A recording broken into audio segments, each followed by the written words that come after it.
To mention, this is our last weekend before we have our quiz and test next week. You want me to? This is going to be a very busy weekend. If you are doing what you should be doing, you'll be spending lots of time with chemistry this weekend. Lots. Do not go through this weekend saying, oh, quiz is until Wednesday. I got plenty of time. No, you don't. You need to spend, I don't know, many hours on chemistry this weekend. If you don't think that you have enough time this weekend, then just don't sleep. Just ignore the sleep and study chemistry. Trust me on that. The homework questions, again, there's about 25 homework questions. They'll take you longer than you think they will. And I always recommend that you do the homework twice. Go through it once. The first time you go through the homework is like walking through wet cement. You never really get a rhythm. So do them once and try to get the idea of what in the world is happening, and then do them a second time. You're going to get, later on in the homework, you're going to have questions like, give all the isomers of C4H7I, or something like that. And then it'll say, ignore any cis-trans isomers. So, like, just give the structural isomers. There's a bunch. And you'll realize when you look at the solution bed, oh, I didn't even think of those. So, yeah. Do the homework twice. That means you have to start early, so you have time to do them a second time. I also am going to put on Schoology today, before I leave, the Chapter 22 practice test. It's not on there right now. Every test will have a practice test that I'll give you to study with. The practice test, of course, is not graded. It'll be around 50 questions, and there will be a big chunk of it that's multiple choice. We'll talk more about the format of the test as we get closer next week, but I would advise you to at least take a peek at that practice test this week. At least look at it. When I say this week, I mean the next 2 days, this weekend. Yes? And how long is the practice test compared to the actual test? It'll take you a couple hours to do the practice test. And then the actual test is just one class period. It's not 50 questions, is it? The real test? The real test. No, the real test is 16 multiple choice questions and then a free response part. So the test is broken up into half and half. Oh, that's good. And I give them to you, I give you the free response, the multiple choice in the first half of class, and then I'll collect that and give you the free response in the second half of class. Yes? Wait, you say like people usually put like 60 or 70 on this test. That's with studying, right? I'll give you a It's like range that. Yeah. How do you think people get an A in this class? Like, I've seen people get A's in this class. I give a lot of A's. No, you don't. We get more A's than any other grade. Are those people the ones that get like the 70s on the test? Yeah, you can fail every test and still get an A in the class. It's an A? Yep. Because we have makeup tests. And the makeup test will get your grade up to a 65 on that test, which is a low C. And if you do well in the other categories, then you can get an A. So that's not easy. It's not easy to fail the test and still get an A. Because if you fail the test, you probably don't really know what you're doing. But they're hard. And so even if you do kind of know what you're doing, you'll probably still get a bad grade. Because you really have to know what you're doing to do well on the test, yes. What are your curves? Like, what do you curve up to? We take the class average. Both Mr. Hevel and I do this exactly the same way. We take whatever the class average is, and we add points to everybody's score to get the class average to a 75%, which is a B in this class. 75 is a B. Yes? Have you ever seen someone pull 100 on one of these tests? Yes. Yep. Let me think. If you know Divya Stovani. Yeah, I know her. Man, she was good. She got a couple hundreds. Oh, yeah, last year. I remember. She's really smart. Yeah, Divya's good. 10 times better than me. I'm one of them. Yeah, I mean, it's hard to eclipse that. Olivia? Is it like class average, like just our class or all the classes? All of the classes that have the same test. Okay? Could be different. Yeah, you may not have the same test as the other classes.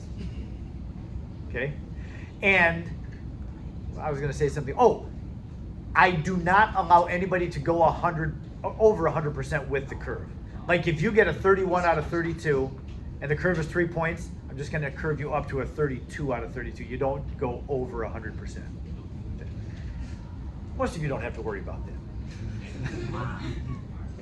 But yeah, it's hard. But remember, your grade is an average of 4 different grading categories. And if you have a bum test, it's not the end of the world. It's not the end of your life. And your career dream can still happen. So trust me on that. Every year on the first test, when I give it back, there's tears. People, not everybody, but there will be people that cry. You don't have to, don't get yourself that emotionally involved that you know, you have this pent up, this tremendous, like a spring being compressed, and then boom, all of it comes out when you get the test back. You need to have a level head in here. I mean, I'm not gonna get mad at you if you cry, certainly. I'm not gonna say, get out of the hallway, I can't watch this. But, you know, people do get very, very emotional in here. And especially with the first test, because you're not used to getting bad grades. If I were to take a poll and say, how many, don't have to raise your hand, but if I were to say, raise your hand if you've ever had a 60% or less on a test. You don't have to. Not everybody would raise your hand, but by the end of this year, most of you will get below a 60%. I really got a flat 0 one time. You can't get a 0. I'll show you proof. I swear I got a 0. Are you the type of teacher that if I get a 0, you'll give me 100? No. When the first time I heard that, I thought that is very clever. No, I don't do that, but I think that's a cool idea. Yeah, I had a teacher who like if you got a 0, you get out. Is that Mr. Ryman? No, he was like one of my girls. Okay. I heard Mr. Ryman, who retired last year, had that policy. Would you do it? Would you? If you can get a flat 0, I don't do that. No, but I think it's a cool idea. Well, then do it. It's cool. I do have 1 out of 32 sometimes. You do what? I get 1. We always have the test out of 32. Some head people get 1 out of 32. I don't know if I've ever given it a 0. I'll be the first one. Oh, I know what I was going to do. Before we get to this, I'm even going to take this off. Don't worry. I will get that. The first thing that I have for you today is, you see that I've got some things written on the whiteboard. I'm going to adjust this, take this over here, and there's an awful glare from the ceiling lights. Yeah. Glad it's not me watching this on YouTube. Anyway, there are some alcohols. There's ethanol, 2-propanol, 2-methyl-2-propanol up here. I did the order of these alcohols deliberately. We have a primary alcohol, yes, and a secondary alcohol where the attaching carbon has 2 carbons on it. And then this is a tertiary alcohol. In addition to that, I've given our systematic naming. This, according to the nomenclature that we talked about in here, is 2-propanol, and this is 2-methyl-2-propanol. But this is, both of these are a case in which nobody in chemistry actually calls this thing 2-propanol. Like the bottle might say 2-propanol, but underneath it, it's actually going to have its common name, isopropyl alcohol. Isopropyl is, it's not the proper naming system, but it's still very widely used in organic chemistry. So yeah, and I had talked to you about, yeah, it's like when you have a common name that's different from your formal name. All of your friends call you by your common name, but like a doctor or a judge, somebody would call you by your proper name. And that's really what we're doing. I've taught you to name everything properly. Like when you take a foreign language, normally you learn the proper linguistics. When you go to that country, you find out, oh man, nobody talks like that. They have, you know, conversational language, and so these two names are like the conversational language in organic chemistry. Isopropyl alcohol is what everybody calls this, and everybody calls this tert-butyl alcohol. You don't want to hear anybody calling this 2-methyl-2-propanol. So, just something to be aware of. And also, I am going to show you acetone. All 4 of these compounds are going to be shown individually. I have them in containers over here, and let's see, I'm just going to do this camera. On the camera, you're not going to be able to see this very well at all. I'll do my best. Now, there is an oxidizing agent that I'm going to add to each of these 4 organic compounds. 3 of them alcohols, then 1 of them is a ketone. Remember, not everything will oxidize in organic chemistry.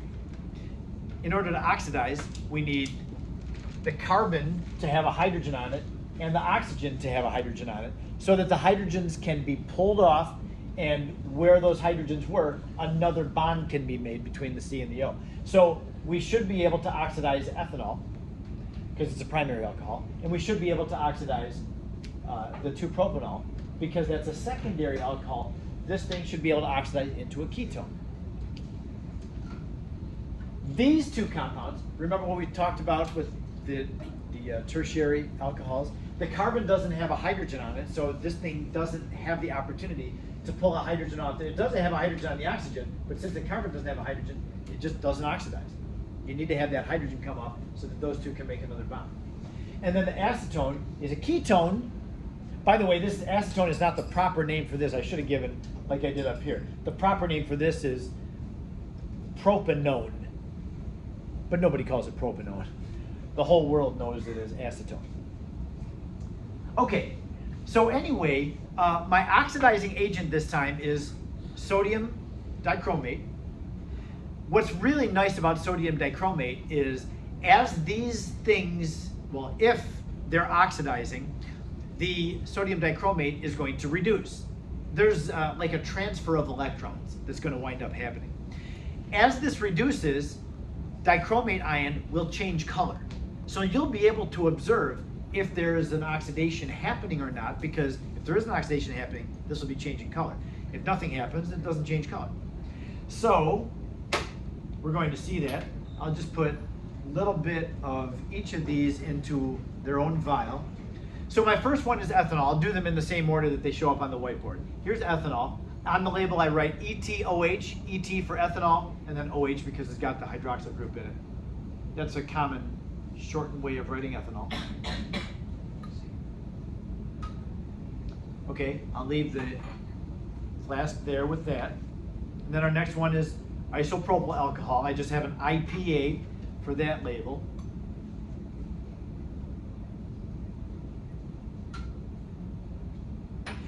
All of these alcohols have a wonderful fragrance.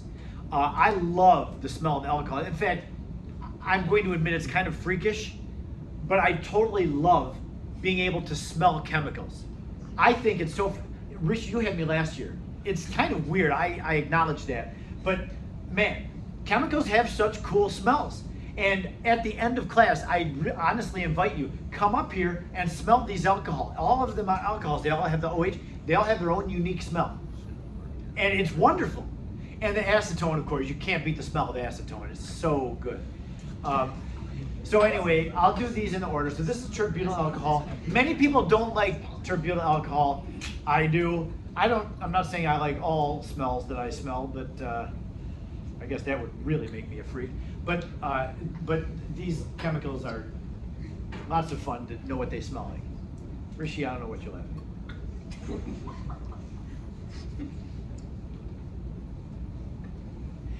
One other thing, just for a disclosure, the sodium chromate, the sodium dichromate, is acidified.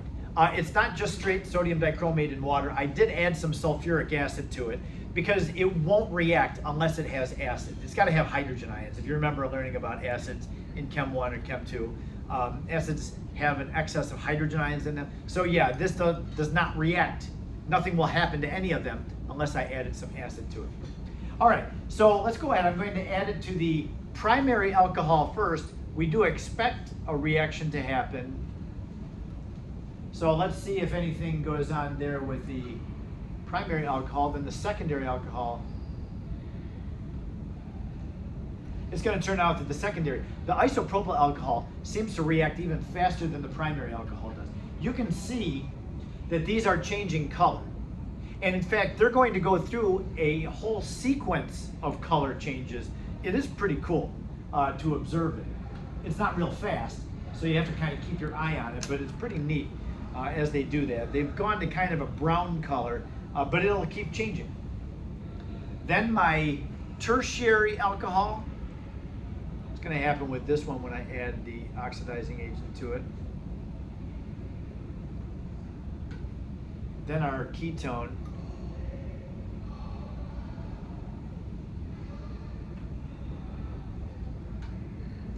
So yeah, you can see, and I'll leave this out just so you have something to compare the colors to. Definitely we have reactions happening here. Now I wish that we could actually observe the change in the fragrance of these things, because ethanol is going to oxidize to ethanal. Most people call it acetaldehyde, but the proper name for it would be ethanal.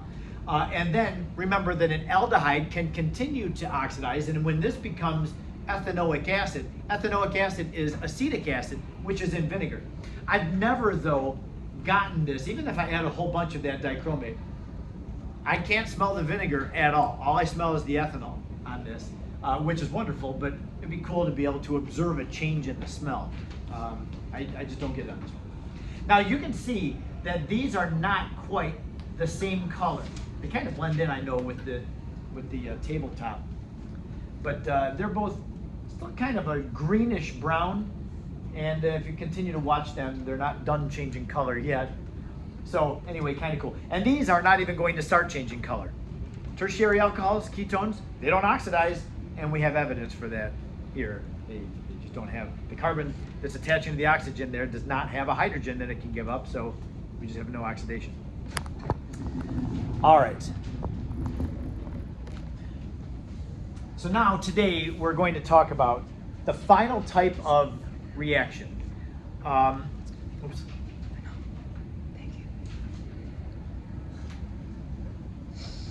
So we've seen addition reactions and substitution, and yesterday we spent a lot of time with oxidation reactions. Yes? That's okay. For that, like the oxidizing, does it make like hydrogen, so it doesn't like lose mass with losing the hydrogen? Yeah, and you know what? This is such a slow reaction. You don't actually see the bubbles of hydrogen coming out. Maybe if I had like a magnifying glass, we could see little tiny bubbles of hydrogen being made. Yes, it would lose mass. It definitely would.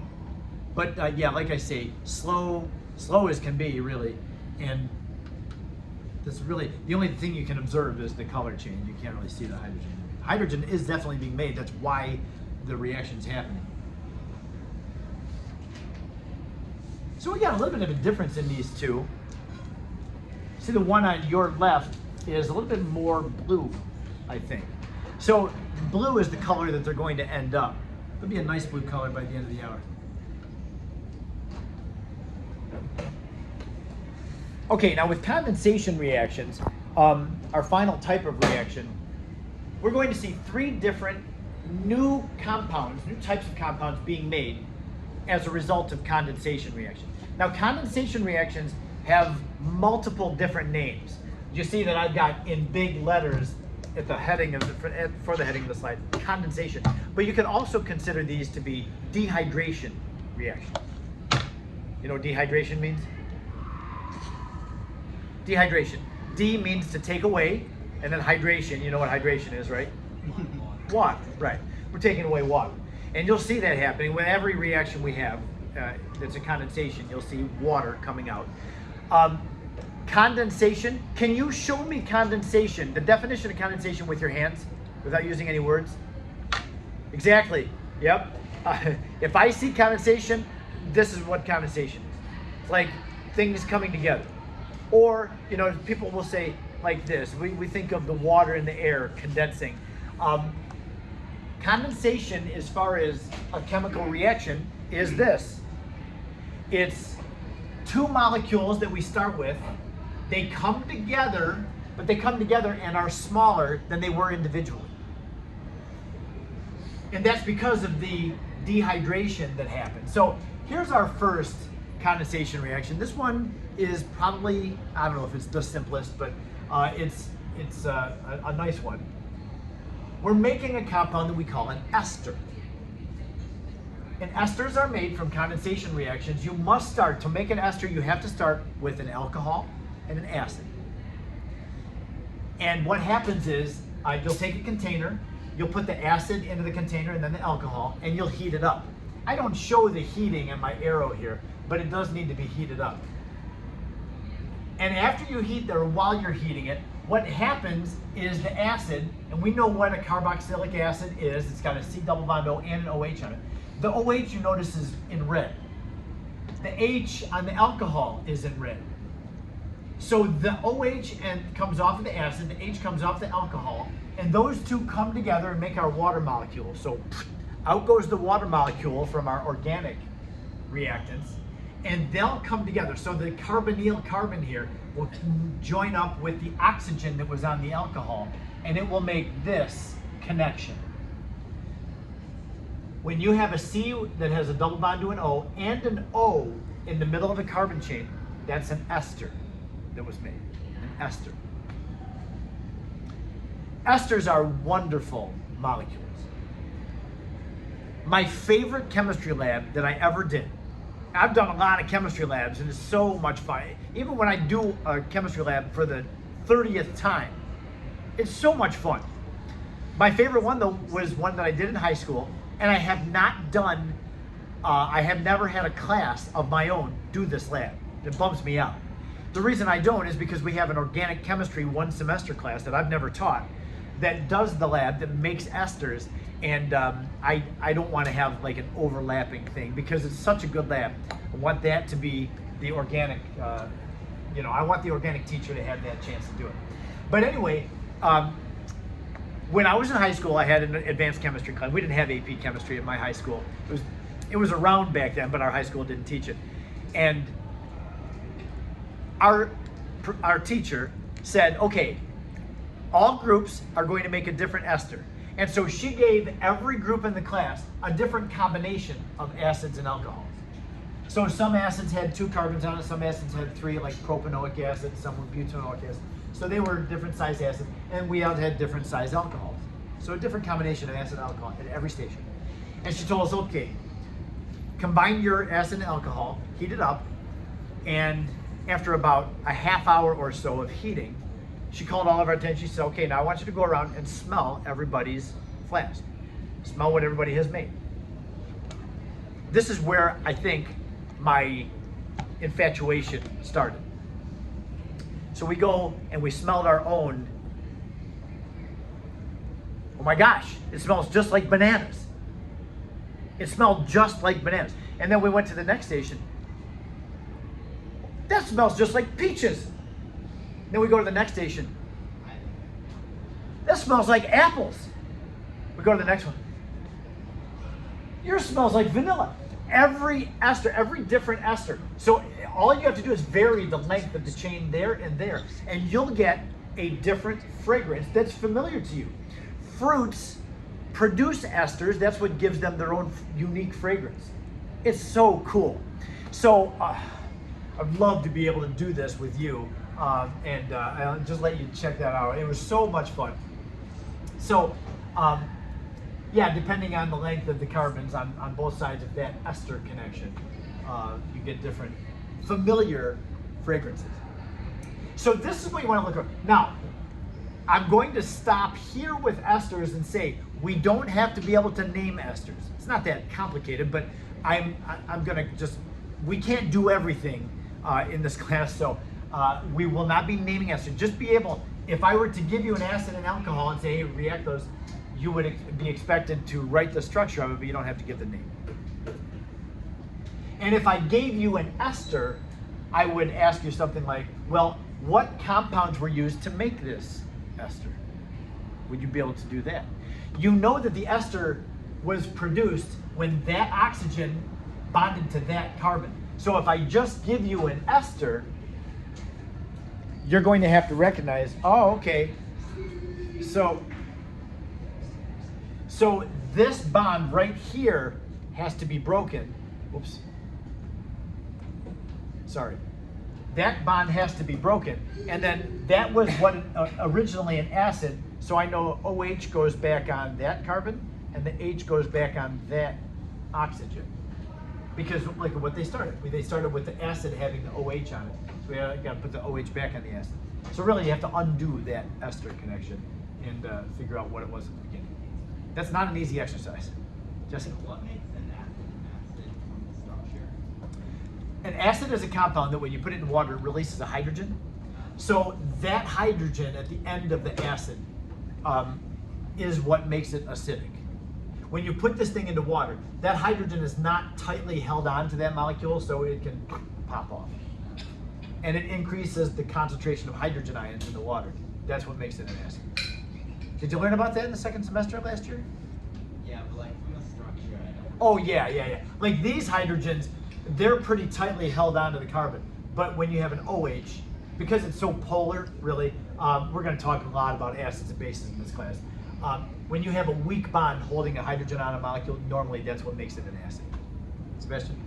What happens to the oxygen when the hydrogen releases? Because doesn't the oxygen still need one more bond to be stable? Yeah, so the OH breaks off of the carbon, and the H breaks off of the oxygen over here. So the H goes and replaces. I'm saying like when it's in water. When the acid's in water. So when you have an acid and water, this hydrogen, right? It's the hydrogen ion that breaks off. So hydrogen leaves its electron behind, and it will. Ion, yeah. Yes, it will wind up like this. Yes, I get it. Because it leaves the electron. Yeah, so that whole thing is made. The oxygen winds up with an extra electron on it that gives the whole thing a negative charge. Okay. That's the acetate ion. If you don't remember the acetate ion, C2H3O2. That's it. Yeah. What would be the name for the acid and the alcohol in this case? Like, how would you name this? The acid is ethanoic acid. There's 2 carbons in it. And the alcohol's got 2 carbons as well. That would be ethanol. Okay. Yes? Do all acids have like the double bond? All acids do. Yeah, this is what makes it an acid. Yep. So anytime you see that on a molecule, it's an acid. And it's got to be on the end carbon. Anything else? That's great. Great questions. To name an acid, you just put oic at the end. Yeah. And the word acid, oic acid. Oh, acid. Moving on, let's go to another condensation reaction. This one produces a compound called an amide. It turns out that amides have a very important real-life application, actually 2 important ones, and we'll talk about those in a moment. Now this slide is somewhat loaded because I've got some symbols on here that we haven't seen before. An amide is a compound made, you make it by combining an amine compound, there's a word that we haven't heard yet, amine, with an acid. So when you have an acid reacting with an amine, you get a compound called an amide. Now let's talk about amines. Yesterday we learned about organic compounds that have oxygen in them. There's 4 different compounds that we learned about. Alcohols, aldehydes, ketones, and acids. All have oxygen in them.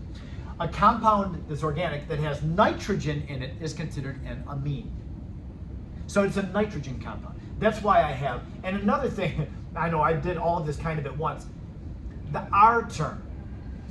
You might look at that and say, what the heck, what's an R doing there? R is not even on the periodic table. And that's why they use an R. I don't know where they came up with the symbol R as opposed to any other symbol, but in organic chemistry, a capital R is a symbol that's used for some arbitrary chain of carbons. It's just some chain of carbons. I'm going to write that down. R just represents a chain of C's. It could be just 1 carbon.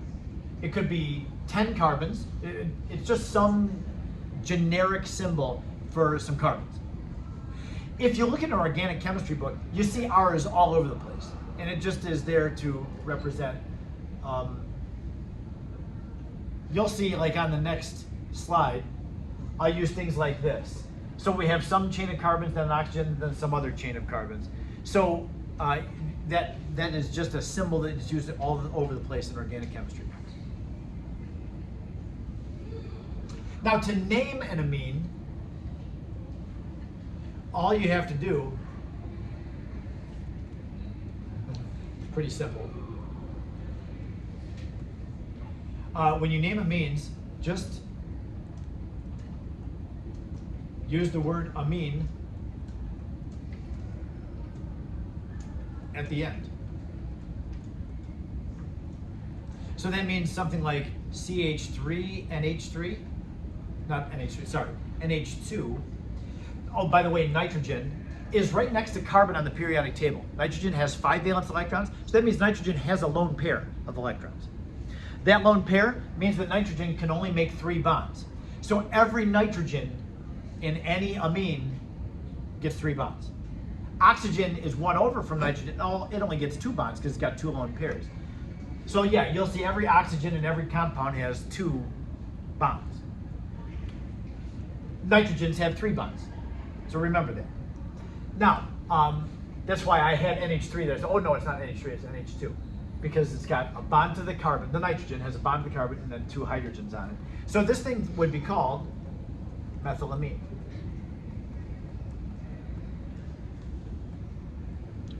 And so on. Like CH3, CH2, NH2 would be ethylamine.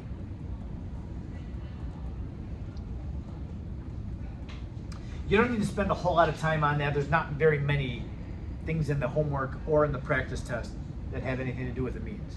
So I just mentioned that to kind of get us comfortable with amines, and just know that it's another thing in organic. Okay, so the same kind of thing happens. Now notice that I have put my reactants in an orientation in which the reacting parts of the molecules are facing each other. So I've got the amine here facing the acid reacting parts. One of the H's comes off of the nitrogen, the OH comes off of the acid, and there's our water. We get the water that's condensed, yes? Actually, let's finish that. Okay. So then the nitrogen that lost a hydrogen and now has another bond that it can make, it will bond to the carbon. These come together and condense. They condense, but they're smaller than before because a water molecule came out. Go ahead, Smith. When you name ethylamine, like why do you treat the ethanol like it's a group on the amine? I know what you mean, but that's just how amines are named. Okay, That's the So nomenclature. you just treat whatever chain it is like it's a group on a carbon chain? Yes. And then say amine? Right. Okay. Yep. And you won't have complex amines to name. I'm just mentioning that. Okay. I think you'll only see methylamine and ethylamine. I don't think you'd see any other amine that you have to name, or if I gave you a name, it would just be those. Okay. So when you combine this amine, the nitrogen in the amine, and the C double bond O and the acid, you're going to get this connection where you have a C double bond O to an N in the middle of the molecule. You'll have carbons over there and carbons over on the left. That connection is known as an amide, A-M-I-D-E, amide. Some people will call them amide, some people call them amide. My professors called it amide, so that's what I just stuck with. It's an amide connection. Amides are extremely important things. If you've had any advanced bio class, then you've heard of something called a peptide bond. This, in chemistry, we call it an amide. In biology, we call it a peptide. It's exactly the same thing. What are peptides? Do we remember? A peptide is a bond that puts amino acids together. So all amino acids are connected to one another with peptides, and they build together, and you get these huge molecules, and they make proteins. So if you are in GBBE this year, or you're in AP Bio this year, you'll learn all about peptide bonds and proteins and what they do. And you'll see the chemistry here, and this is a peptide bond. But in chemistry, it's an amide. We'll see in chemistry, without even any biochemistry here, amides are pretty important. The polymer that we know as nylon is a type of amide. You've heard of nylon before, like fishing line is made of nylon, and ropes are made of nylon, and you can buy nylon stockings for your feet and so on.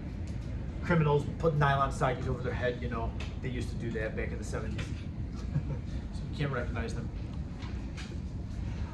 All right, the last one that I have for you is one final condensation reaction.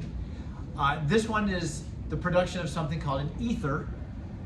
Ethers are made from reacting two alcohols with one another. They might be the same alcohol, or they may be two different alcohols. In an ether, we have another condensation reaction. Put these alcohol molecules together and heat it up. And what happens is the H comes off of one of the alcohols, but the OH comes off of the other one. So one of the OHs, the whole OH group comes off, and in the other alcohol, just the H comes off. There's our water. Out it comes. And so then these two organic molecules condense. And they'll condense where the oxygen that's left on one of them connects to the carbon that lost the OH. So that oxygen and that carbon connect. And so an ether involves, like, this part right here was from here. What was the original molecule that had the oxygen, that's up to the oxygen point, and then the other molecule attaches to the oxygen on the other side of it. So an ether is a molecule that has some chain of carbons, and then oxygen, then another chain of carbons. And they don't have to be the same length. You can have a methyl on one side and an ethyl on the other, or whatever.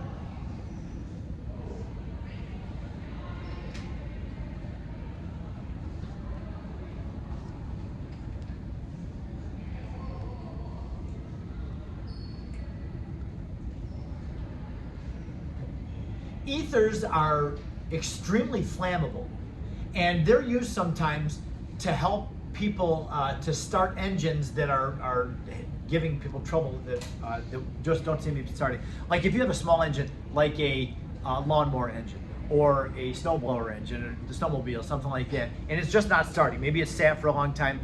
People will go to the auto parts store and buy a bottle of ether and go and just spray it into the and like take the spark plug out and spray some ether in the cylinder, put the spark plug back in, connect it all together.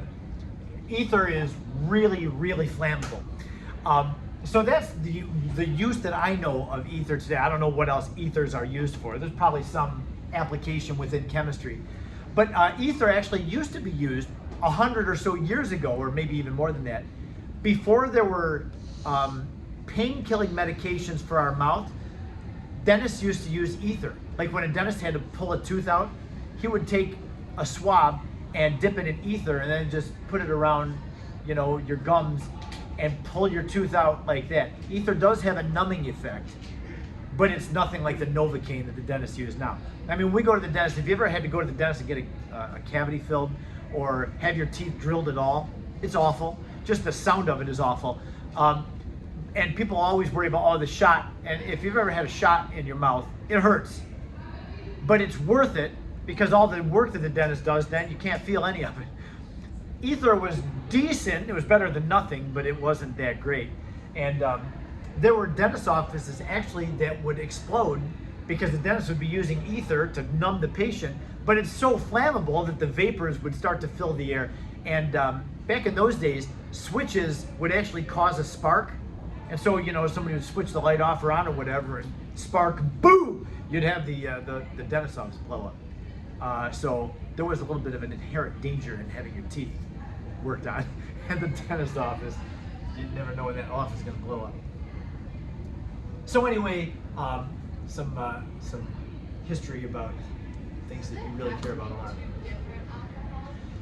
They don't have to be. It could be the same alcohol. You just put ethanol into a container and heat it up real hot, and it will produce an ether.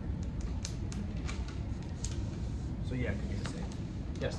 How do you name ethers? You would just name the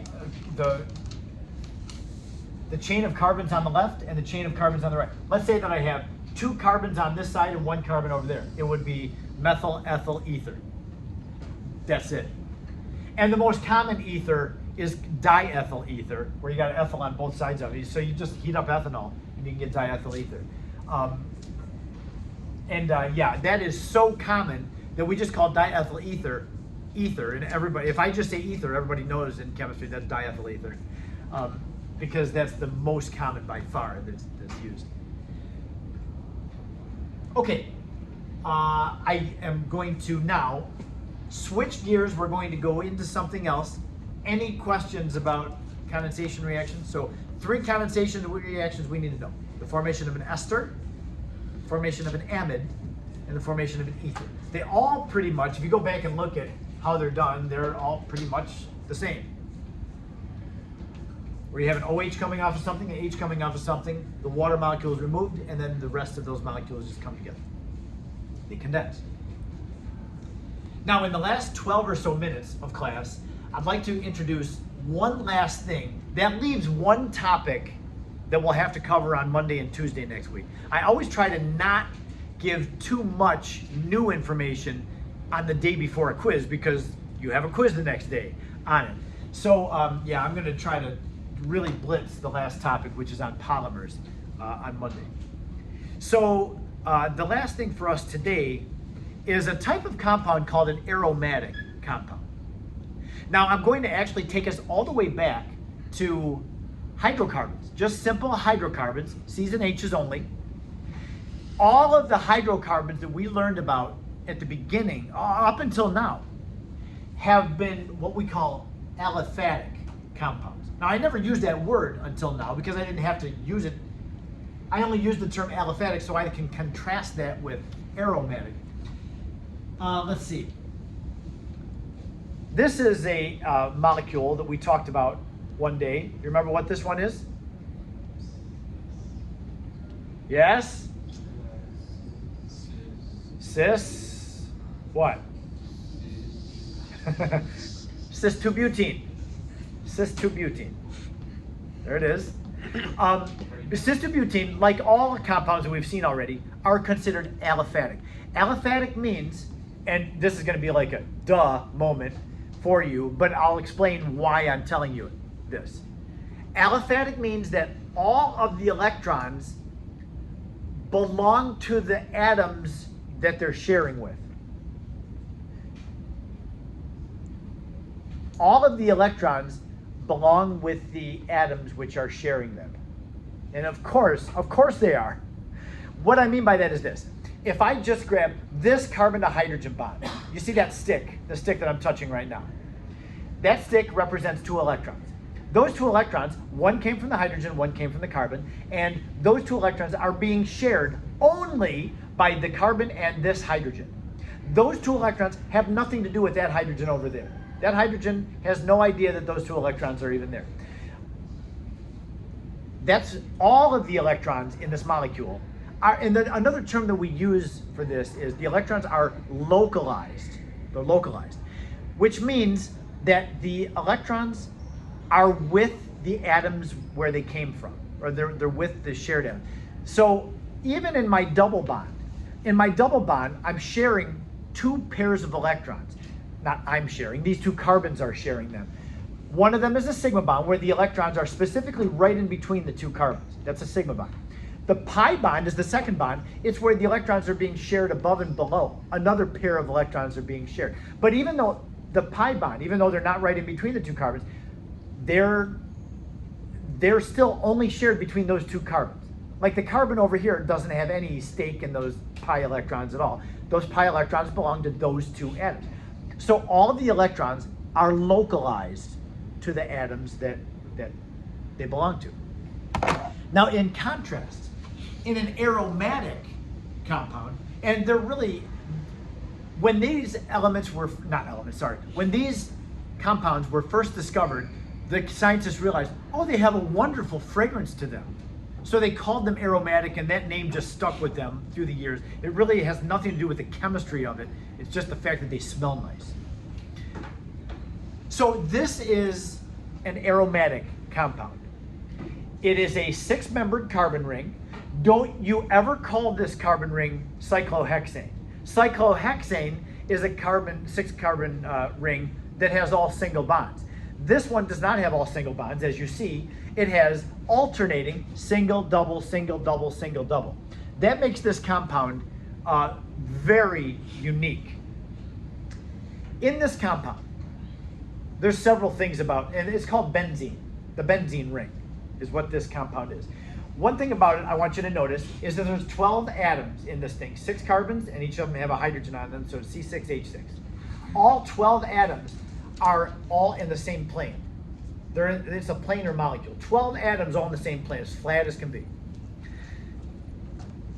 That's something that's unique about it, and that's what gives it its special character. I was talking about how in aliphatic, all the electrons are localized. Well, what happens with the benzene ring is that because we have alternating single and double bonds in this thing, all the sigma bonds are exactly where they should be. They're right in between the carbon, the 6 carbons in the chain. All 6 of those in the ring, I should say, not the chain. The sigma bonds are where they should be. But the pi electrons are the difference. Because we have alternating single, double, the pi electrons aren't just local. They're shared all the way around that ring. It's kind of like there's a jet stream of electrons all the way around this ring, above and below. Because remember, the pi electrons are above and below. That gives this ring of carbons a unique stability. It is really tough to break the carbons apart in the benzene ring. So this thing acts like a whole unit. Now the carbon to hydrogen bonds, that's not a big deal to break those. But the carbon to carbon bonds, man, they're tight. They're in there. So yeah, the benzene ring has a very unique stability. And another thing, I'm gonna get kind of chemistry geeky on this. Some of you would not have known what this means. Some of us teach about hybridization in Chem 1, but others don't. I don't even know if I did last year. So don't get hung up on this, but I would just say this. When you have a carbon that only has 3 other atoms attached to it, because there's a double bond on it, the angle of the carbons by Vesper theory, of the bonds by Vesper theory, is 120 degrees. Now, what is the angle, the interior angle of a hexagon? A regular hexagon, geometry students? It's 120 degrees. So this is nature's almost perfect molecule. I would say the diamond is nature's perfect molecule. But a benzene ring, man, this thing is special. Because it just fits, the bond angle is perfect for the shape of a hexagon. And so this is very, very stable. And so the pi electrons are not necessarily, it's not really single, double, single, double, single, double. It really is, you've got all the carbons bonded, and then the pi electrons just hang around all the way around that ring, above and below. And they're shared among the whole ring at once. So the symbol that we use to represent benzene, either we write a hexagon with alternating double bonds, but this is more common. This is what our textbook uses, and this is what I really prefer to use. I had a professor, I had 2 semesters of organic. One of them hated this, and he thought we should only draw benzene like this, because there's double bonds in it. And then everybody else in organic that I dealt with liked this. So it just depends on what your thinking is. But this kind of now if you just draw a hexagon, that means cyclohexane. But a hexagon with a circle inside, that circle is kind of symbolic for, okay, this thing has some strength. That's a benzene ring. Now, benzenes can have things coming off. Now remember, you won't ever disrupt that chain of carbons, so the 6 carbons are stuck there. But you can have things coming off, replacing the hydrogens on the outside of the benzene ring. So this would be called ethylbenzene. Sometime I'm going to skip ahead. We only have a couple of minutes left. I'll come back to these other things, but you can actually use benzene as a functional group. So if you have a long chain of carbons, I've told you before that if you have a cyclic compound, then the cyclic part is the parent, not for benzene necessarily.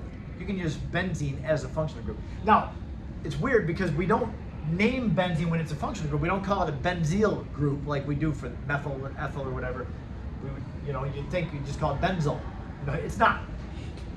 We use this, phenyl. as the prefix representing benzene as a functional group. So if I'm trying to name this compound, I don't know what this big long chain of carbons is as a side branch, but I could recognize, oh, I could just name the benzene ring as a functional group. So I count up the carbons, there's 6 of them, so it's a hexane. And there would be a phenyl group coming off of the 3rd carbon, so it's 3-phenylhexane. And in this one, this benzene with these 4 carbons coming off of it is the 2nd carbon that's attaching. I told you didn't have to worry about sec-butyl or isobutyl or terpbutyl. This would be called sec-butyl benzene. But if you didn't remember that, you think, man, I didn't have to remember this. You could just use the 4 carbons in a row as the parent, call this thing a butane. And then there's a phenyl group coming off of the butane. It's kind of weird to think of it like that, but you could call this thing 2-phenylbutane. And that would be fine. So sometimes benzene compounds can have more than one correct name. Now, one other quick thing, because I know it's about time to go, it's 11:28. Benzene, because it is like a standout in organic chemistry, sometimes the nomenclature of benzene compounds is unique. Like in this case, when you have 2 functional groups on a benzene, you don't use the numbering system. Like if I have a methyl group on the end of both these, I would not call this 1,4-dimethylbenzene. I would call it para-dimethylbenzene. And you need to know these things. If you have in the 1,3 position, if I got methyls on there, it's not 1,3-dimethylbenzene, it would be called meta-dimethylbenzene. And if they're next to each other in the 1,2 position, use the prefix ortho. Yes? No, like if these were both chlorines, you could say para-dichlorobenzene. Or if you got a chloromethyl, para-methylchlorobenzene, like that. But we don't use the numbers. Very quickly, I know it's about lunchtime, and I don't want to keep you from lunch, but while we're talking about benzene, my memory is not good. So when I have to memorize things, I struggle. Honestly, I do. I was always better at the math stuff in chemistry than the memorization because I don't trust my memory. And so when I had to memorize these, I got very frustrated because I couldn't keep them straight. Like when they're next to each other. Was that meta? Was that para? I can't remember. So I came up with a memory trick I want to share with you. And to my dying day, I'll remember this because it just sticks with it. It's just so dumb that it helps me remember. So when you have memory tricks, the dumber the better. Trust me. And listen, when I tell you what my memory trick is, you're going to think, I can't believe this guy teaches an advanced chemistry class. But it helps. I think of the functional groups as if they're in a relationship with each other. And when they're as far apart from each other as they can be, well, in this case, they're a pair of strangers.